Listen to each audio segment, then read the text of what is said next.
Worth the time, worth the effort. You've never had lasagna like this before. What makes my lasagna so special is that I combine some authentic flavors and techniques that I learned from my neighbor who's from Rome, and I put those with the traditional flavors that you're used to. I'm gonna start by making the sauce. My sauce is very hearty. It combines ground beef with Italian sausage. When it comes to the sauce, you can make this like 3 days in advance if you want. It's fine, and that will be a huge time saver when it comes to building your lasagna.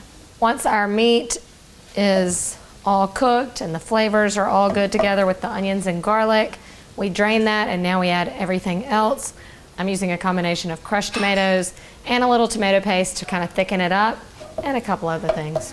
While the sauce is going, I'm going to get the noodles going. I like to use just the old school classic lasagna noodle, but I do cook it underdone because it's gonna finish cooking and absorb the flavors of the lasagna in the oven. So I go about 4 or 5 minutes in salted water. Now for the creamy layer.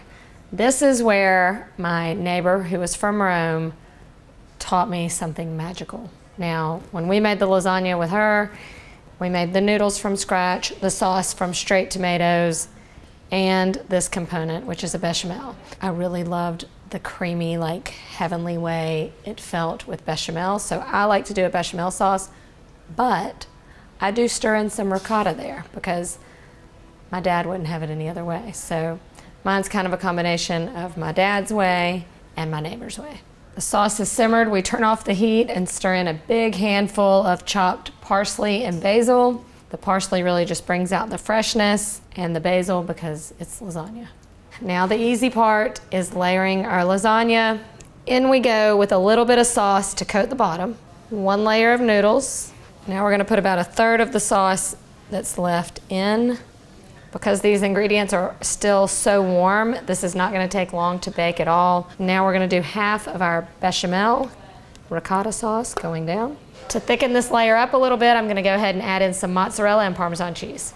And do it all again. If you have a smaller pan and you want to layer this 4 times, then you would just use 1/3 of your bechamel instead of a half. After your last layer of noodles, then you're just gonna add sauce and shredded cheese, and then it'll be ready for the oven. That's it. I'm getting excited.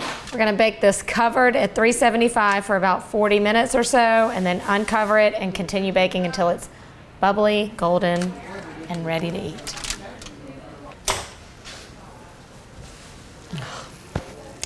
Perfection. Smells like Sunday. Now, very important, you have to let it stand for at least 10 to 15 minutes. Everything comes together, and then when you cut into it, it won't be just a blob of slush. You want it to kind of, stay together. So we need it to come back together for about 10 to 15 minutes, and then we'll cut into it. I'm literally salivating. Look at this bite, also known as the perfect bite.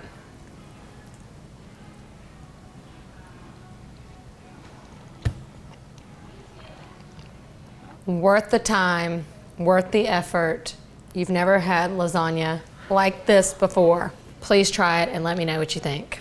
When it comes to making classic lasagna, you can cook that. Manja.